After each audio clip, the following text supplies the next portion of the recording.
Chapter 2: The Spark of Ideas. I watched a TV special on the fall of the box store. Some news channel report on how music stores and electronic stores at the local malls and shopping centers were rapidly closing up shop, feeling the crush of new online and web-based sales. It seems the storefront companies cannot compete with pricing from a company based solely on the internet these days. The reasons are fairly obvious, and yet another reason the voiceover industry is a rapidly advancing culture. Your local electronics retailer, Best Buy let's say, has a huge store and at least 2 to 3 locations in your immediate area in the United States, and a staff of roughly 100 people per store.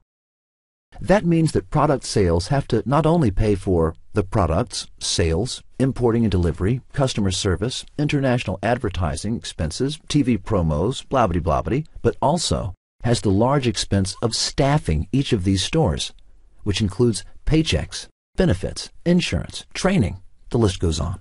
Plus the heating, water, and the power bill for the building, repairs and maintenance, and not to mention the astronomical price the big stores pay for space, at sometimes tens of thousands of dollars a month per store location and rent. Meanwhile, Amazon.com does not have a single store outlet. They do not have 100 people in a store costing thousands and thousands a day to operate. Therefore, Amazon can sell items for less than Best Buy.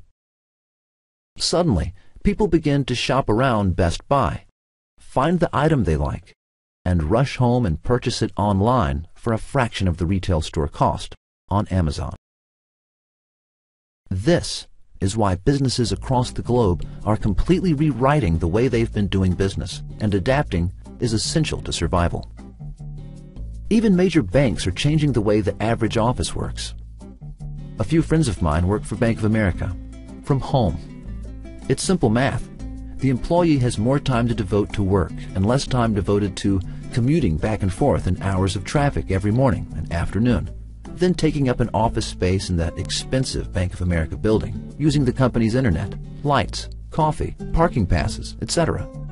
Suddenly, the idea of a few more employees doing their online-based jobs from home, freeing up major expenses on the overall company overhead, starts to make logical sense. This kind of thinking got me really excited. Suddenly, I could imagine a futuristic world where we can all just wake up at 10 a.m., walk downstairs in our pajamas, sit in this multi-resource chair or sound studio, and operate an entire business from management to performance, sales to marketing, all in one little office space at home. Take a break and go have lunch with your daughter at school, and return back to your home office refreshed, energized, and ready to make things happen. As this fascinating idea kept playing out within my mind, I started to piece together the possibilities. What resulted was a fairly provocative business model that just might work, or keep on working, knock on wood, with the right creativity, discipline, and resources. The plan was to take those very passions and dreams I had as a child and turn them into a way to generate income and do something I love doing in return for it. I was determined that I should be an independent artist, a voice artist.